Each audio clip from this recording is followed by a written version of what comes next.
Hi, welcome back to the Alaskan Mancave. Well, in my last video I finished up my air compressor system. Now, without any delay, I've got a Ruger AR sitting in the solvent tank that needs to get some pink camo on it. So here's going to be a video on doing a Woodland Cammo Stencil. I hope you enjoy it, and let me show you a few things that I've learned with the stenciling process that might help you out with one of your projects. These are anodized parts, and I do have enough profile to go directly to paint, but I like to give them a good sweep blast just to make sure that I'll have good adhesion of my paint. I'd like to show you something else I added with the new air system. I added its own dedicated air hose so I can blow my parts out real easy.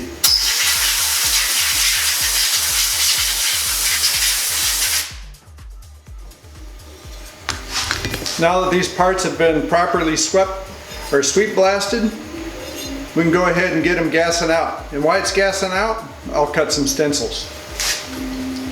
Alright, we're all ready to start. All I have to do now is hit send. And she should start right up, and we'll have a sheet of stencils cut out.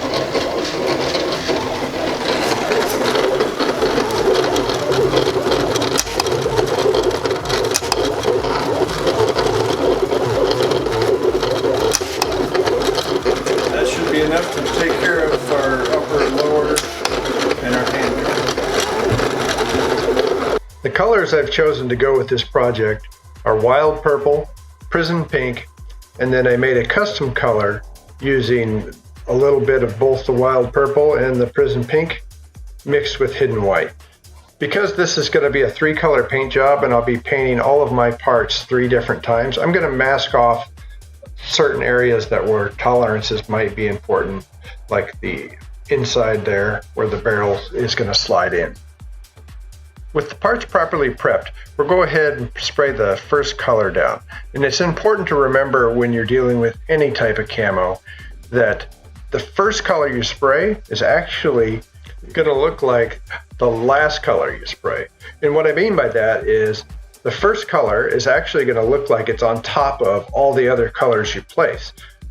So the order that you spray your colors becomes really important in the outcome of the appearance of your camo. The person I'm painting this gun for specifically asked to have a pink pattern. So I'm going to go ahead and spray the pink pattern last because it'll end up looking like the background color.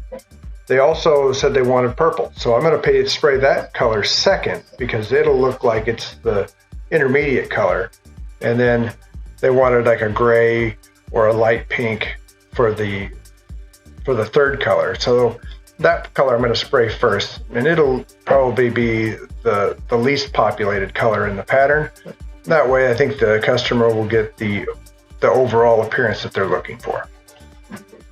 Before we can start laying stencils down over this first coat of paint, we're going to have to put it in the oven and force cure it for a little bit.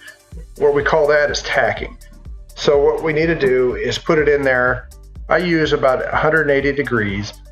And most colors are anywhere between 12 and 15 minutes. Some colors may be up to 20, but you'll have to try it out and get a feel for it. But typically, anywhere between 12 and 15 minutes has worked well for me.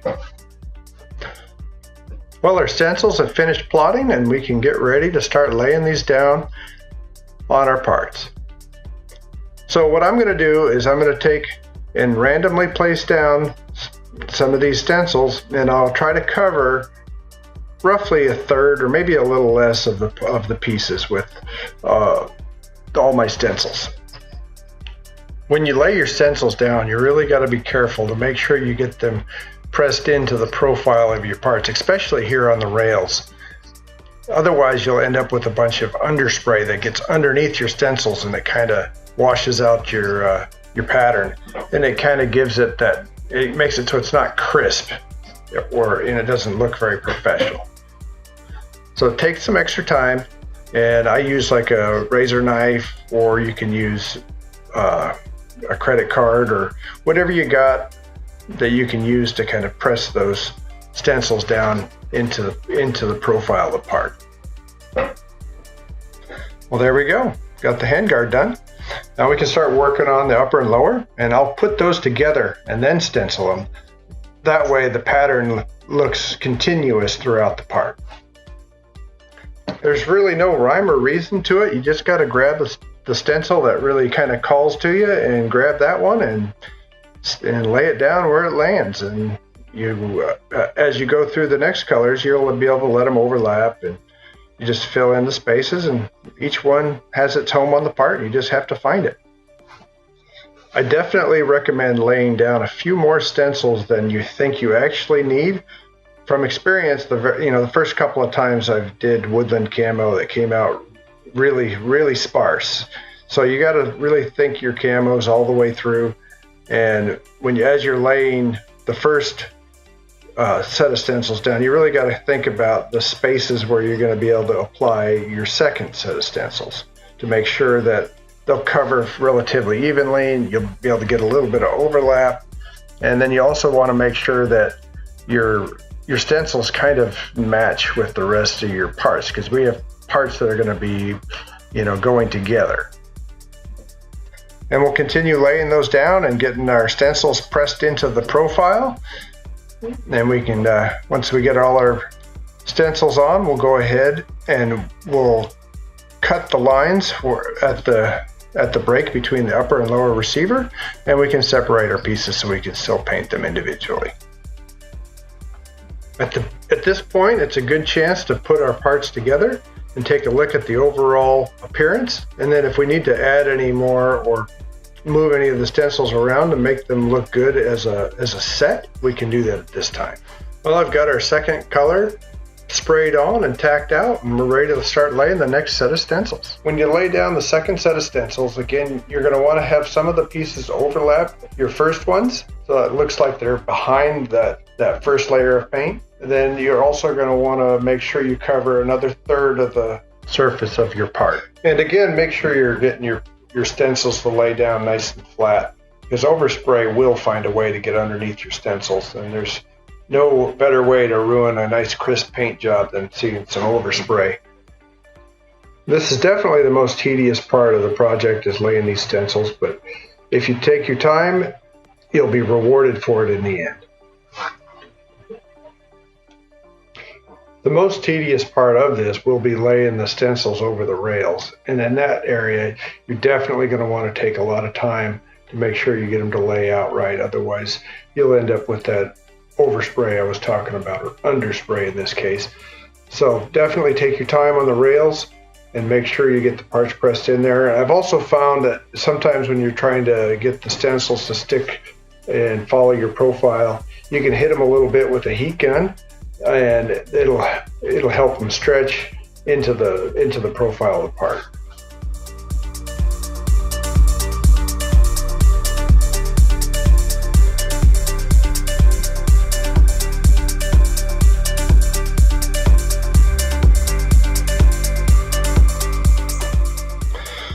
Now we're ready to go ahead and spray our third color. When you're spraying your second and third coat, all you're going for is just enough to get good color coverage. You're not actually doing any more to protect the surface of the metal at this point. So just do a nice thin coat, and that's all you need. Otherwise, you'll end up having real sharp ridges in your paint when you peel your stencils off. After this third coat of paint, I'll crank my oven up to 300 degrees for a full cure. Now we can start pulling the stencils off, and this is the most gratifying part of the whole process. So I usually use a razor knife. That works best for me, but tweezers work good, and you can get some plastic razor knives. Those will work good, or fingernails even work pretty decent. But you just want to make sure you're careful that you don't really gouge into the paint. It is pretty scratch resistant at this point, but you definitely don't want to start scraping a razor blade all over it. Just go through and be thorough and make sure you peel off all the stencils. And I guarantee you down the road you'll find one that you missed. And another tip for when you're peeling stencils, I've found that when the part is still nice and warm, the vinyl has a nice elasticity to it, and it'll stretch a lot more and peel off a lot easier. As it cools down, it tends to get more brittle and it starts to rip, and then you have to peel off multiple chunks to get each stencil off. So even if you have to, you can put it back in the oven and let it warm up for a little bit, and then those stencils will soften up again and they'll be able to peel off real easy. This is definitely the most fun part of the process. It's kind of like unwrapping Christmas presents. You get to see what you got. So I can already tell so far that this pattern's coming out really nice. I think I did a pretty good job of laying the stencils down evenly, and looks pretty darn good. I'm really enjoying that custom color I made. I definitely wrote down the recipe for it so I can use that again. I think it's pretty nice color. It's hard to see with the camera images, but it's a pretty nice looking color. And this technique will work with any colors you decide to pick. You know, any color combinations. You could do this with tans. You can do it with greens, grays. You can do it with any colors you want. It does take a little bit of practice to get used to laying the stencils down evenly through all three coats. Well, overall, I'm really satisfied with the way this came out. I think all three colors are balanced well across the entire project. I think the colors work really well together.